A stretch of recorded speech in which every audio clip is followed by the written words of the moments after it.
여러분 안녕하십니까? 서부제일교회 김한원 목사입니다. 다윗에게 배우는 영성이란 제목으로 우리가 강연을 듣고 있는데요. 오늘은 그 5번째 시간입니다. 다윗과 요나단의 우정이라는 제목으로 강의를 하도록 하겠습니다. 우리 인생을 여러 가지에 비유하는데 길에 비유하기도 하고 여행에 비유하기도 하죠. 우리의 인생이 길을 걸어가는 것과 같다는 겁니다. 그래서 오르막길도 있고 내려막길도 있고 그렇다는 거죠. 또 여행에 비유하기도 하는데 아주 아름답고 화사하고 행복한 그런 시기도 있지만 아주 어려운 일을 만나고 힘든 그런 일도 있다는 것 아니겠습니까? 자, 우리가 살아가는 인생길 어떻습니까? 살아가다 보니까 경쟁 상대도 많고 적도 많죠. 그러다 보니까 상처도 받고 때로는 외롭기도 하고 그래서 또 고통스럽기도 합니다. 여러분 그런 얘기 있죠. 이솝우화에 나오는 이야기인데요. 두 친구와 곰 이야기 아마 기억하실지 모르겠습니다. 두 친구가 손을 붙잡고 어느 산길을 여행하고 있었다지요. 이야기를 하고 즐겁게 한참 여행을 하고 있는데 갑자기 바위 뒤에서 집채 많은 곰 한 마리가 나타났다는 겁니다. 곰이 나타나자마자 한 친구는 잡은 손을 확 뿌리치더니 나무 위로 막 기어 올라가더랍니다. 그런데 다른 친구는 빨리 뛰지도 못하겠고 나무도 탈 줄을 몰라서 그냥 바닥에 엎드러져 있었답니다. 누군가에게 곰은 죽은 시체는 먹지 않는다 이런 얘기를 들어가지고 바닥에 납작 엎드렸다는 거예요. 곰이 어슬렁어슬렁 오기 시작하더니 나무에 올라간 친구를 한번 쑥 바라보더랍니다. 그리고 바닥에 엎드려져 있는 그 친구에게 와서 킁킁킁 냄새를 맡다가 그냥 돌아갔다는 거죠. 곰이 떠나고 난 다음에 안전한 것을 느끼자 나무에 올라갔던 친구가 내려왔는데요. 친구가 이제 바닥에 있는 친구 보고 그랬답니다. 야, 너 엎드려 있을 때 곰이 너한테 가까이 가서 냄새 맡고 그러더니 혹시 무슨 얘기한 거 아니냐? 그러면서 약간 이제 농담조로 얘기를 했죠. 그랬더니 바닥에 있는 친구가 그러더랍니다. 곰이 나한테 말을 해주는데 너 같은 인간은 친구도 아니라더라. 위험할 때 버리고 자기 혼자 살자고 도망가는 건 친구가 아니라더라. 이렇게 얘기를 했다는 겁니다. 여러분, 좋을 때는 다가와가지고 호들갑을 떨고 또 막 그냥 온갖 좋은 소리 다 하고 그러다가 어려울 때가 딱 되면 등 돌리는 사람들이 얼마나 많습니까? 마음을 바꿔먹는 사람들이 얼마나 많습니까? 내가 돈이 좀 있을 때는, 내가 좀 능력이 있을 때는 많은 사람들이 주변에 모이다가 내가 힘들고 어려워지면 많은 사람들이 나의 주변을 떠납니다. 자, 성도 여러분, 우리는 지난 세월 참 많은 사람들을 만나봤습니다. 어떤 사람한테는 상처도 받았고 배신을 당했을 것입니다. 또 어떤 사람에게는 많은 힘과 또 용기와 위로도 받았을 것입니다. 여러분, 우리에게 어떤 사람이 필요합니까? 두말할 이유가 없습니다. 우리에게는 친구가 필요합니다. 친구. 그런 말이 있잖아요. 친구와 동행하면 기쁨은 어떻게 돼요? 2배가 된다. 슬픔은 절반으로 줄어진다는 거 아닙니까? 그게 친구입니다. 그래서 우리의 인생길이 만약에 여행으로 비유된다면 우리의 인생 여행길을 끝까지 가는 동안 우리에게는 좋은 친구가 필요합니다. 좋은 친구는 돈으로 살 수가 없습니다. 그만큼 소중하고 그만큼 귀하다라고 하는 거죠. 여러분, 다윗에게는 좋은 친구가 많이 있었습니다. 그 좋은 친구들 때문에 다윗은 끝까지 갈 수 있었습니다. 그래서 그는 견딜 수 있었습니다. 자, 일단 그에게 다가온 400명의 친구들이 있었죠. 사울의 핍박을 피해서 도망 다닐 때 400명의 추종자들, 또 왕이 되고 난 다음에는 수많은 참모들, 그리고 군인들, 장군들, 이런 사람들이 다윗 곁에 있었습니다. 자, 그 중에 모든 사람을 다 합쳐도 비교가 안 될 만큼 정말 중요한 사람이 하나 있죠. 누굽니까? 바로 요나단입니다. 요나단은 정말 아름다운 친구입니다. 요나단은 다윗에게 있어서 정말 둘도 없는 친구입니다. 자, 동양에서 친구를 말할 때 왜 관포지교라는 말을 쓰지 않습니까? 여러분 알고 계시죠? 관포지교. 관중과 포숙이라고 하는 두 사람의 우정을 말하는 것인데요. 한번 들어보십시오. 이 관중이라는 친구와 포숙이라는 친구가 같이 사업을 했답니다. 근데 사업을 할 때마다 이 관중이라는 친구가 이익금을 빼돌리더라는 거예요. 자, 그런데 이 사실을 이 포숙에게 알려줬을 때 포숙은 그 이야기를 듣고 전혀 화내지 않고 이렇게 얘기했다는 거예요. 아, 관중인의 집은 가난해. 그래서 걔네 집은 돈이 더 많이 필요해.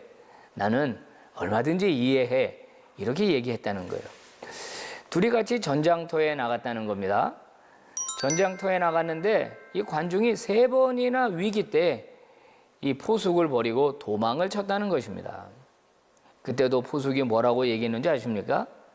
이렇게 얘기했습니다. 자, 관중은 늙으신 어머님이 계시잖아. 만약에 전쟁터에서 변을 당하면 그 늙으신 어머니는 누가 케어하나? 나는 관중이를 이해해. 그랬다는 겁니다.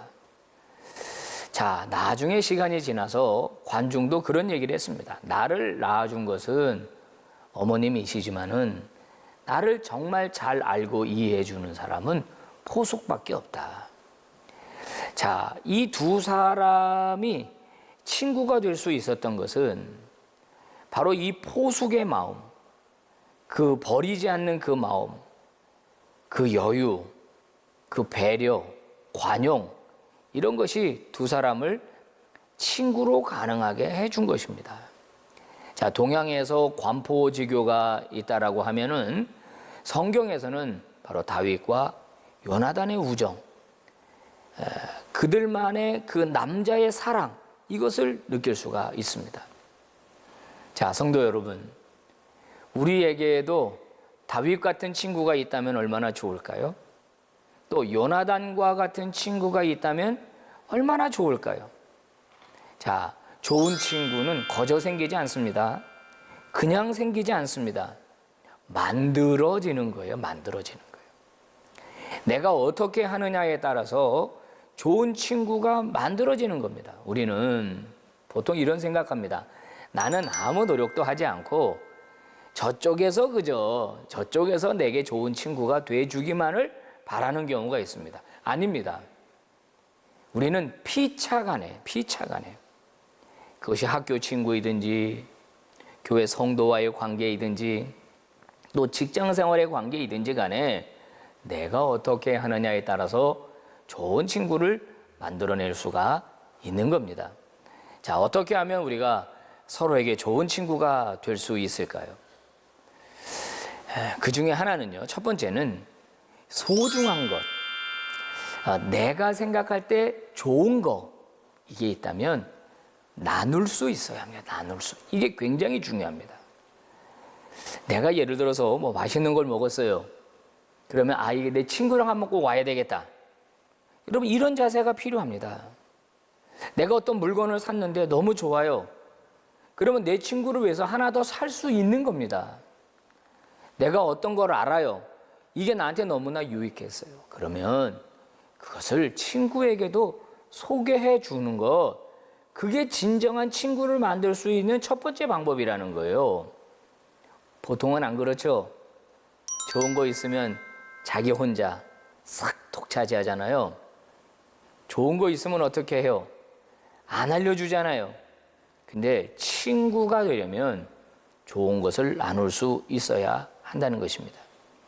사무엘상 18장 4절에 보니까 요나단이 다윗에게 말이에요.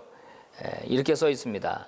자기가 입었던 겉옷을 다윗에게 주었고 자기 군복과 칼과 활과 띠도 그리하였더라. 여러분은 뭐 칼을 준 게 활을 준 게 뭐 대단한 일이야?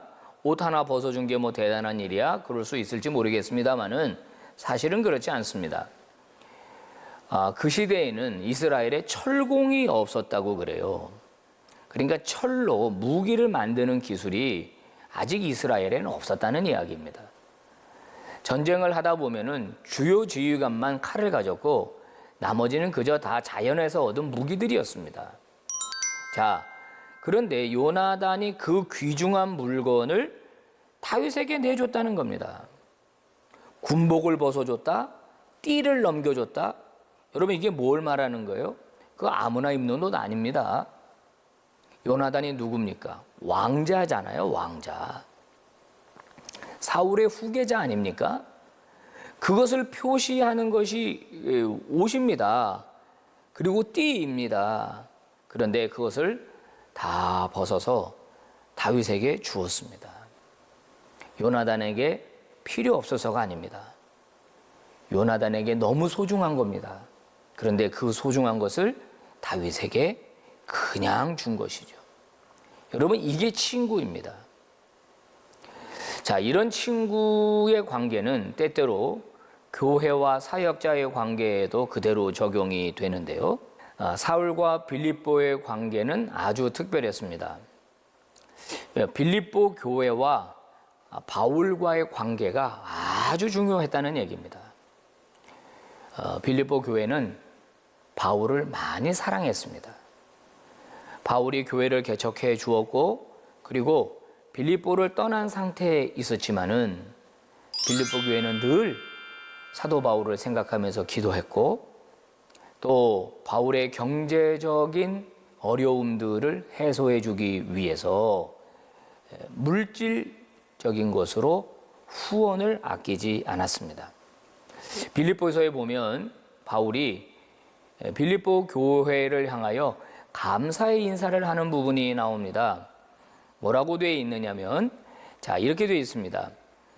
빌립보 사람들아 너희도 알거니와 복음의 시초에 내가 마케도냐를 떠날 때 주고받는 내 일에 참여한 교회가 너희 외에는 아무도 없었느니라. 데살로니가에 있을 때도 너희가 한 번뿐이 아니라 두 번이나 나의 쓸 것을 보내었도다. 놀라운 일입니다. 사실 바울은 자비량 선교를 하지 않았습니까? 늘 경제적인 문제가 따랐을 것입니다. 그런데 빌립보 교회는 오늘날로 말하면 선교사 후원을 한 것입니다. 바울이 말하는 게 본인이 개척한 교회가 많은데 유독 이 빌립보 교회만이 바울을 사랑하고 염려하면서 이 같은 일을 했다는 겁니다. 그러면서 바울은 4장 18절 빌립보서에서 이것은 나에게 보낸 것이지만은 결국 복음을 전하기 위해 노력하는 본인에게 준 것이기 때문에 이것은 하나님이 받으실 만한 향기로운 제물이다. 하나님을 기쁘시게 한 것이다. 그렇게 말합니다. 그러면서 또 하나의 영적 원리를 이야기하죠. 그게 뭡니까? 하나님께서 너희 쓸 것을 풍성하게 채우기를 원하노라. 이게 빌립보서 4장 19절입니다.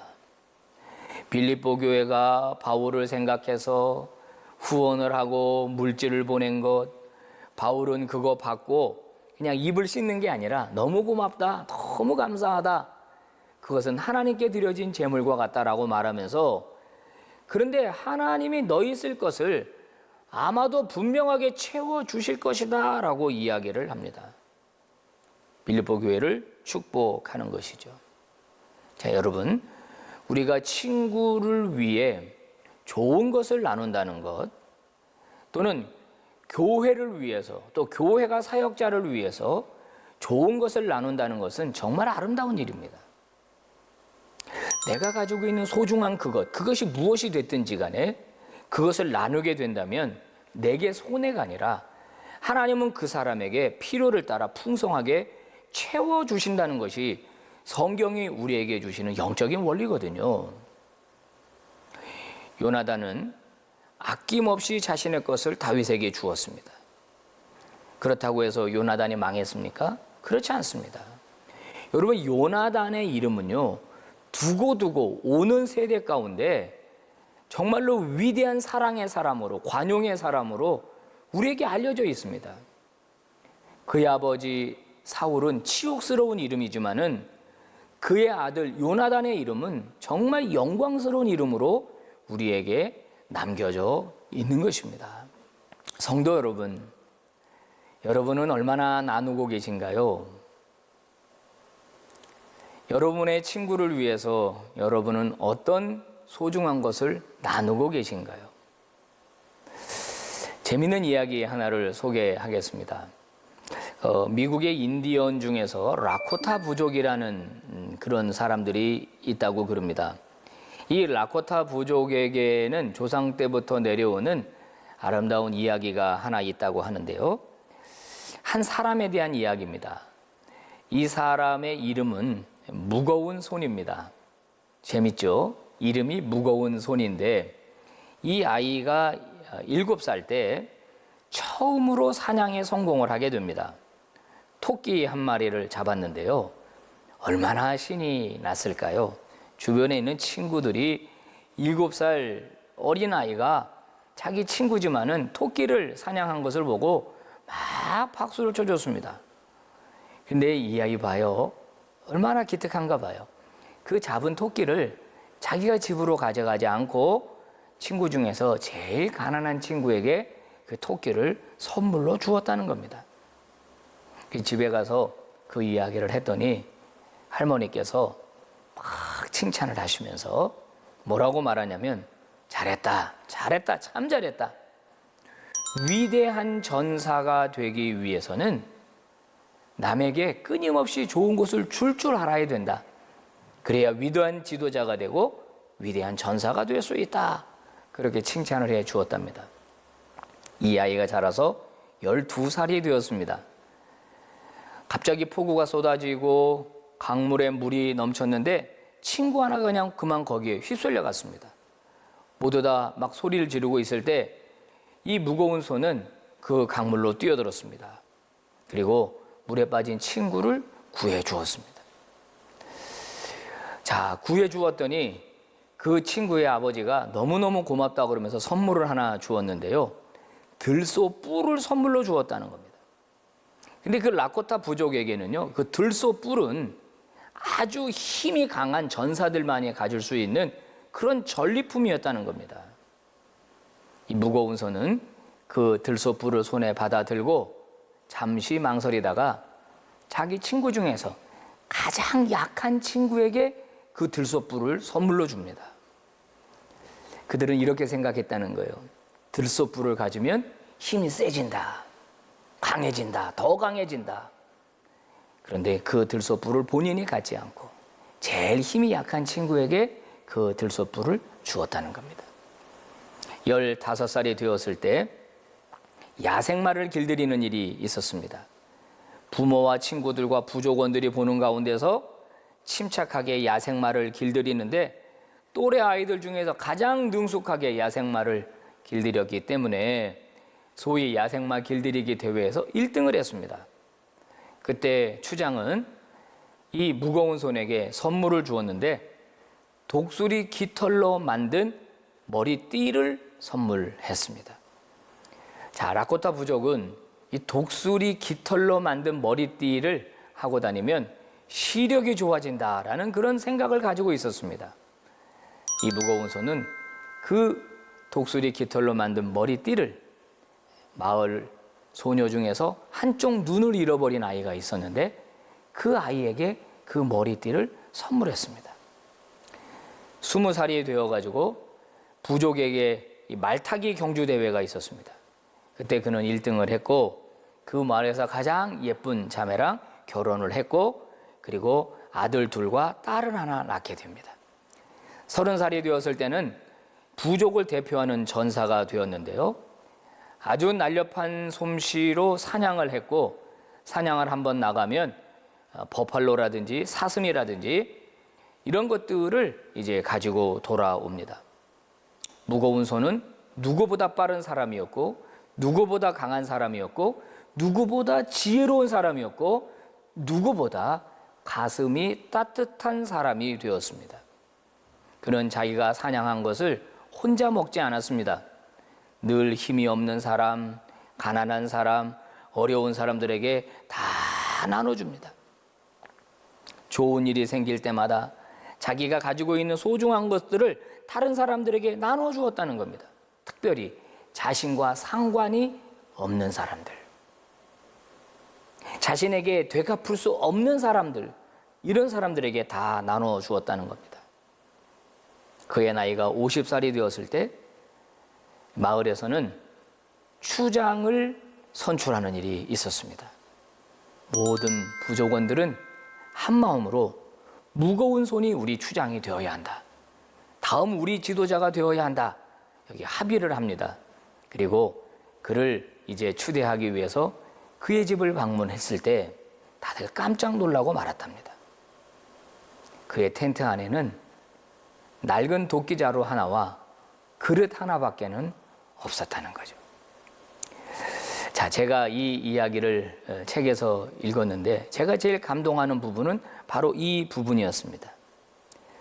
그가 마을에서 가장 존경받는 사람이 되었을 때 그는 마을에서 가장 가난한 사람이 되어 있었다.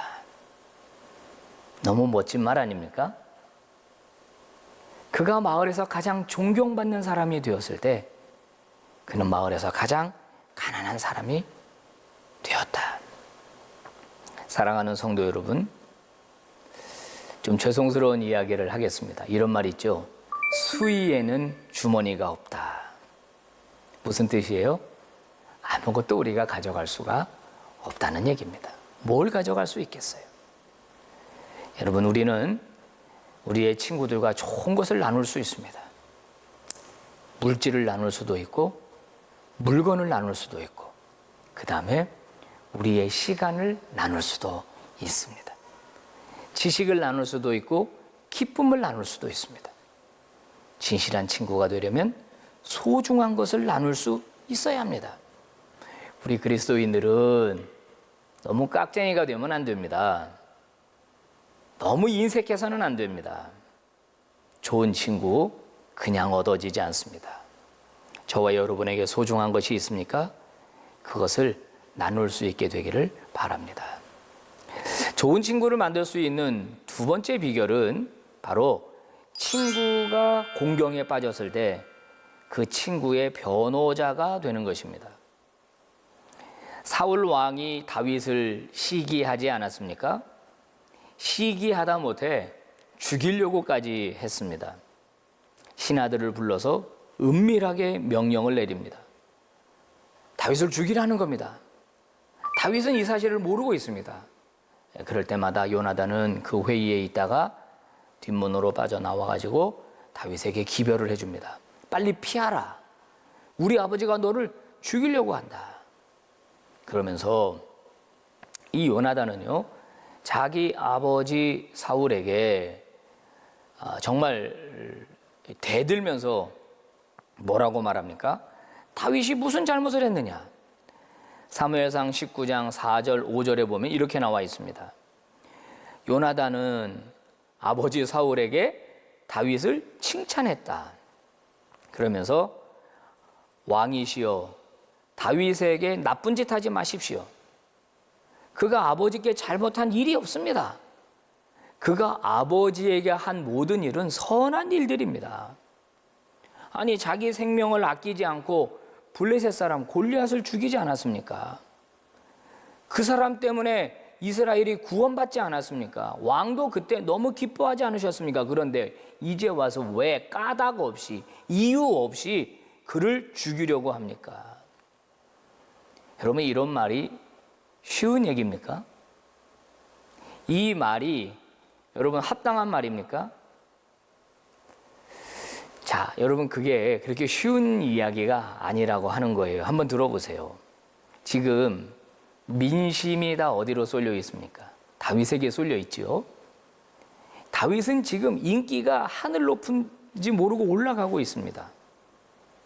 자, 그러면 다음에 누가 왕이 되어야 할까요? 이 왕은 세습입니다. 그러면 그 왕직을 승계할 사람은 본인이에요. 요나단이란 말입니다. 그러면 요나단의 입장에서 자기가 다음번 왕의 자리에 올라가려고 할 때 최고의 장애물이 누구일까요? 다윗입니다. 그러면 요나단은 아버지가 비밀리 다윗을 죽이려고 하는 모의를 할 때 눈 감고 있었어야 합니다. 모른 척 해야 합니다. 다윗이 죽어줘야 자기가 다음 왕의 자리에 올라가는데 문제가 없는 거예요. 이게 세상입니다. 이게 우리가 사는 세상의 논리예요. 그런데 요나단은 다윗을 변호해 줍니다. 다윗이 무슨 잘못했습니까? 다윗이 무슨 죄를 지었습니까? 진정으로 친구를 사랑하지 않고 할 수 없는 말이라고 하는 겁니다. 자, 여러분, 우리는 우리 친구들에 대해서 좋은 말도 할 수 있고 나쁜 말도 할 수 있습니다. 한 가지 기억하셔야 될 게 있습니다. 나쁜 말은 그 앞에서 해야 합니다. 진심으로 사랑한다면요. 좋은 말은 그가 없을 때 해야 합니다. 다른 사람들에게 좋은 말을 해야 됩니다. 그리고 내 친구가 위기와 공경에 빠져 있다면 적극적으로 변호해 주어야 합니다. 아, 내 친구는 그런 사람 아닙니다. 그런 친구 아닙니다라고 적극적으로 변호해 줄 수 있어야 돼요. 자, 성경에 이런 사람이 또 하나 나오죠. 누굽니까? 바나바입니다. 그는 정말로 위대한 사울의 친구, 바울의 친구였습니다. 사도 바울이 다메섹 도상에서 예수 그리스도를 만나고 완전히 변화됐죠. 다메섹에 들어가서 기도를 받을 때 눈의 비늘 같은 것들이 벗겨지고, 자, 아나니아는 바울에게 앞으로 하나님이 너를 어떻게 쓰시기를 원하는지에 대하여 이야기를 해줬습니다. 사도 바울은요, 바로 변화됐습니다. 180도로 변화됐어요. 그리고 난 다음에 그는 바로 전도자가 됩니다. 다메섹에서 복음을 전하는 사람이 되지 않습니까? 술렁술렁 거렸습니다. 저 사람 저거 저 트릭 아니야? 예수 믿는 사람을 체포하려고 여기 왔다는 말을 들었는데 저 사람 저렇게 해가지고 예수 믿는 사람 파악 다 하고 난 다음에 한꺼번에 다 몰살시키려고 하는 거 아니야? 라고 하는 의심 어린 눈초리로 바울을 바라봤습니다. 나중에 바울이 예루살렘으로 돌아왔을 때 바울은 본인의 잘못을 이미 뉘우쳤고 그래서 사도들과 교제하고 싶어 했습니다. 그런데 어떻게 했습니까? 사도들이 피했지 않습니까? 왜요? 믿을 수가 없으니까. 혹시 위장하면서 저렇게 예수 믿는 척 하는 것은 아닌가? 이때 나타난 사람이 바로 바나바입니다. 바나바는 사울의 입장을 변호해 줍니다. 그가 어떻게 예수님을 만난 건지, 또 만날 때 어떤 일이 일어났는지, 또 그가 다메섹에서 어떤 행동을 보여줬는지 이런 것들을 낱낱이 제자들에게 다 알려줍니다. 일종의 신원보증을 선 겁니다. 정말 대단한 사람입니다. 여러분, 다윗에게 요나단이 있었고 요나단에게 다윗이 있었습니다. 바울에게는 바나바가 있었고 바나바에게는 바울이 있었습니다. 바나바 얘기를 하나만 더 할까요? 여러분, 세계 선교 여행을 이제 떠나는 과정에서 마가 요한이라고 하는 친구 때문에 문제가 한번 생깁니다. 1차 선교 여행을 할 때였죠. 구브로로 넘어가서 구브로에서 지중해를 건너서 이 밤빌리아로 넘어가려고 할 때 마가 요한이 중간에 돌아갑니다. 아마 선교적으로 큰 차질이 있었을 겁니다. 그래서 2차 선교 여행을 떠나려고 할 때 사도 바울은 분명하게 마가 요한을 반대했습니다. 이런 논리였겠죠. 한 번 배신한 사람은 또 배신한다. 뭐 이런 거 아니었겠습니까? 그런 친구랑 같이 일할 수가 없다. 바울은 아주 칼 같은 사람이었어요. 근데 바나바의 입장은 어땠습니까? 데리고 가자. 사람이 한 번 실수도 할 수 있지. 이런 식으로 만약에 낙인을 찍는다면 어떻게 사람이 성장하겠느냐. 아직 어려서 그런 거다. 뭐 몰라서 그런 거다. 이렇게 하면서 바울을 설득했습니다. 근데 이게 잘 되지를 않아요. 그래서 이 두 사람의 초대교회 지도자가 심하게 다퉜다라고 성경이 이야기를 합니다. 그래서 갈라서서 따로따로 팀을 꾸려서 가게 되죠. 자, 훗날 어떻게 됩니까? 이 마가 요한이라는 사람, 우리 마가복음 썼잖아요. 마가가 쓴 겁니다. 나중에 시간이 지나고 난 다음에 사도 바울이 뭐라고 그럽니까? 마가 요한은 나에게 유익한 사람이다라고 말하잖아요. 여러분, 바나바 같이 이렇게 인정해주고 지지해주고 관용의 태도를 베풀어주고 했으니까 마가가 마가 된 거지. 만약 그때 그냥 쳐버렸다면 어떻게 됐겠어요? 마가라고 하는 사람은 나올 수가 없는 겁니다. 자, 여러분, 이제 우리는 교우 관계라든지 또 친구 관계, 또 직장 동료들의 관계에 있어서 태도를 명확하게 해야 됩니다. 친구를 얻으려면 늘 그 친구를 지지해주고 인정해주고 변호할 수 있어야 돼요. 우리 중에 그런 사람 없으시겠지만은 입만 열면 남 비난하는 사람이 있습니다. 입만 열면 비난해요. 깎아내리는 사람이 있습니다. 이건 정말 안 좋은 태도입니다. 만약에 그리스도인이 그렇다면 그건 안 좋은 태도입니다. 누군가의 약점을 발견하고 그것을 막 여기저기 퍼뜨리는 일, 그는 너무 쉽게 할 수 있는 일입니다. 사람이 어디 장점만 있습니까? 어디 약점만 있습니까? 두 개 다 가지고 있잖아요. 그럴 때 약점은 덮어주고, 그죠? 장점을 확대해주고, 칭찬해주고, 격려하는 일. 여러분, 이런 일이 바로 친구를 만드는 겁니다. 자, 다윗에겐 바로 요나단과 같은 친구가 있었습니다. 또 요나단이 그럴 수 있었던 것은 바로 다윗이 가지고 있었던 진실함, 다윗이 가지고 있었던 그 순수함, 하나님을 향한 그 사랑, 바로 그것 때문에 다윗을 사랑할 수 있었던 것입니다. 자, 이제 우리의 친구들을 위해서 마음을 여시고 친구들이 어려움에 닥쳤을 때 적극적으로 변호하고 도와주는, 찾아가는 그런 믿음의 사람들이 되시기를 바랍니다.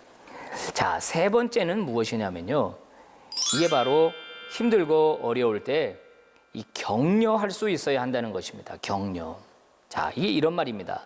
사무엘상 23장 16절 말씀에 보면은 사울의 아들 요나단이 일어나 수풀에 들어가서 다윗에게 이르러 그에게 하나님을 힘있게 의지하게 하였다. 이렇게 기록이 되어 있습니다. 자, 지금 다윗은 자신을 죽이려고 혈안이 되어 있는 사울을 피해서 지금 수풀 속에 숨어 있습니다. 여러분 생각해 보세요. 얼마나 힘들었을까요? 다윗이 뭘 잘못했나요? 다윗이 잘못한 일이 있다면 골리앗을 죽이고 나라를 구한 일입니다. 그게 다윗이 잘못한 일이에요. 내가 뭔가 잘못한 일이 있고 실수가 있어서 고난을 당한다면 그건 당연히 받아야 합니다. 그런데 의로운 일을 하고도 누명을 쓴다? 잘못한 일이 없는데 어려움을 당한다? 이건 정말 견디기가 어려운 겁니다. 벌써 제 목소리가 올라가죠? 그런 일을 당해본 사람은 정말 피가 거꾸로 솟는다는 것을 느낄 수가 있어요. 이럴 때 자포자기하기가 쉽습니다. 사람이 망가지기가 쉽습니다. 근데 요나단 보세요. 다윗에게 찾아와서 어떻게 말합니까? 다윗, 많이 힘들지? 참 내가 아버지 대신에 너한테 사과할게. 너무 낙심하지 마. 하나님은 너를 다음 왕으로 세우셨어. 반드시 너를 세우실 거야. 그러니까 너무 걱정하지 마. 너는 마침내 이 나라의 왕이 될 거야. 하나님도 의지해야 돼. 하나님도 붙들어야 돼. 용기를 잃지 마. 이렇게 말해 줬을 거라고 생각합니다. 여러분, 친구가 고난 중에 있을 때 하나님에게 붙어 있어라. 하나님을 더 힘있게 의지하라. 이렇게 말해 준다는 것은 정말 중요한 일입니다. 여러분, 이런 격려는요, 말할 수 없는 힘을 줘요. 말할 수 없는 위로를 줍니다. 그뿐만이 아니에요. 용기를 주는 것입니다. 용기를. 이런 말이 있지 않습니까? 칭찬과 격려는 귀로 듣는 보약이다. 제가 이 방송을 이렇게 녹화하고 있는데요. 자, 1편, 2편이 방송에 나가고 난 다음에 제가 존경하는 한 목사님으로부터 문자 메시지를 받았습니다. 그 문자 메시지의 내용은 길지는 않았습니다만은 한마디로 이런 겁니다. 너 참 잘하고 있다. 은혜 받고 있다. 이런 메시지였습니다. 위로가 너무 되던데요.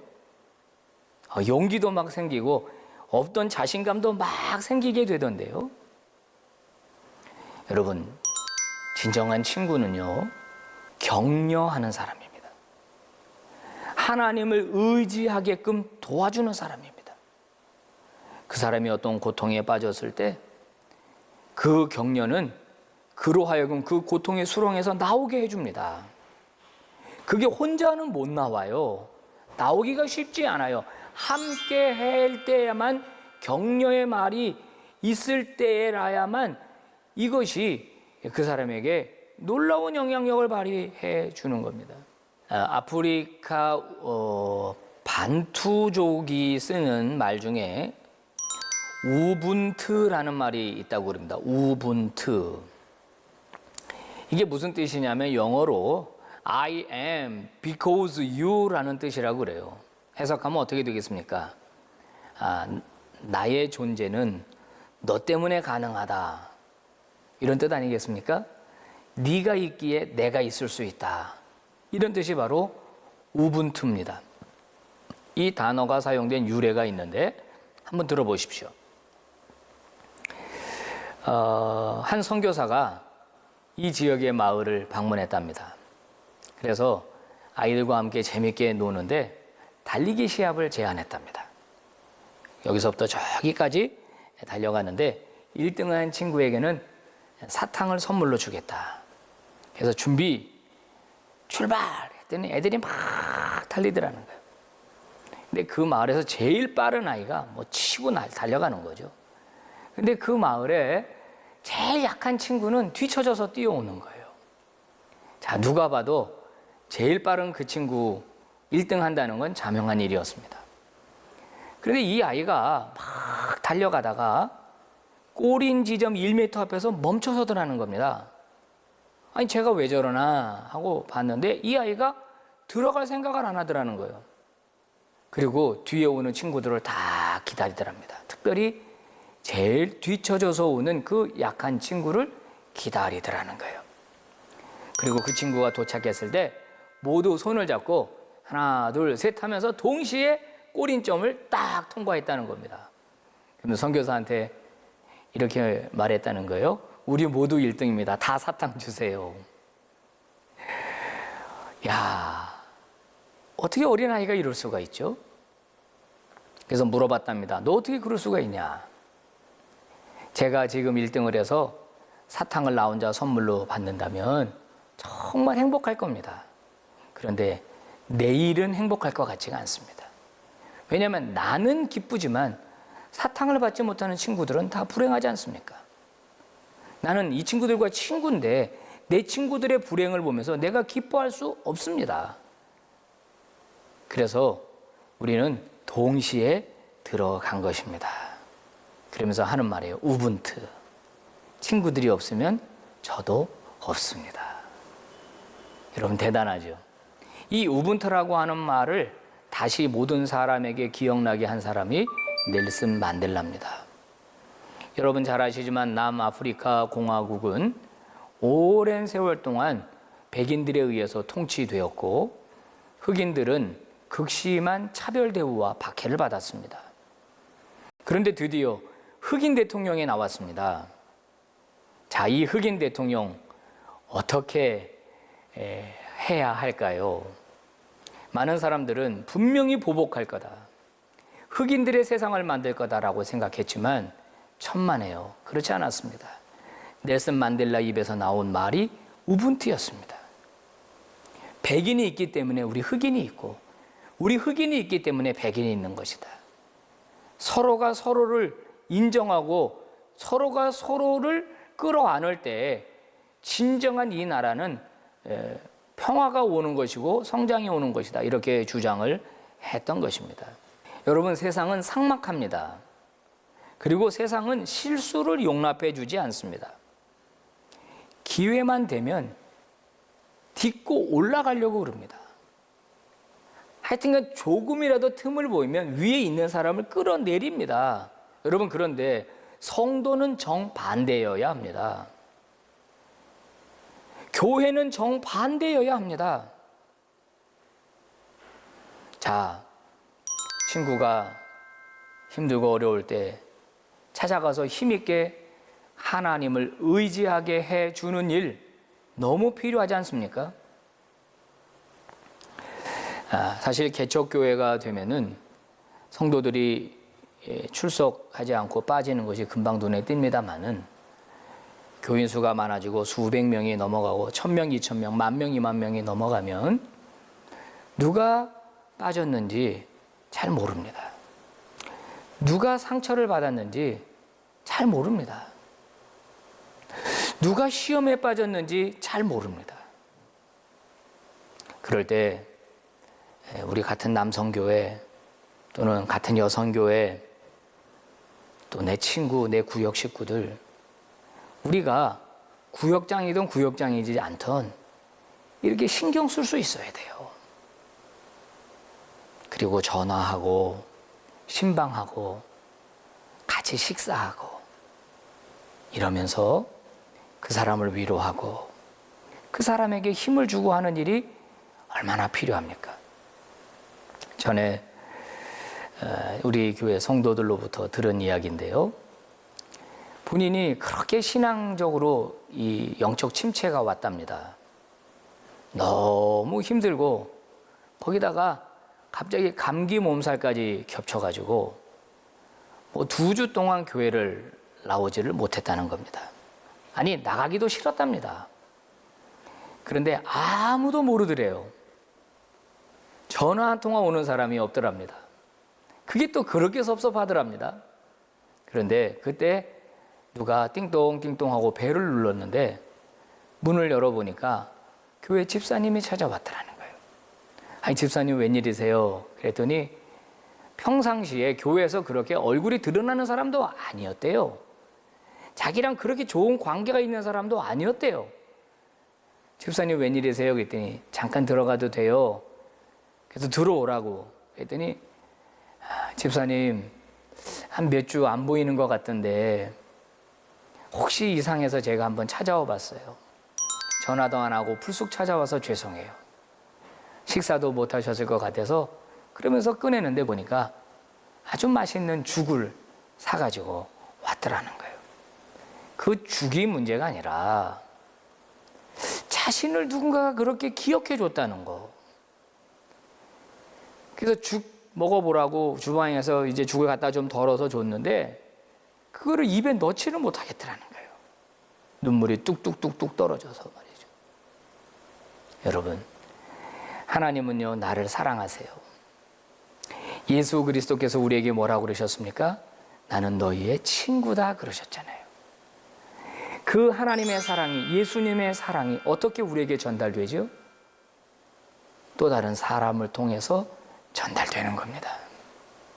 우리는 누군가를 낙심하게 하는 일도 할 수 있고 그런 일 하면 안 돼요. 그런데 누군가에게 용기를 주고 격려하는 일 우리가 할 수 있습니다. 이게 우리의 사명이에요.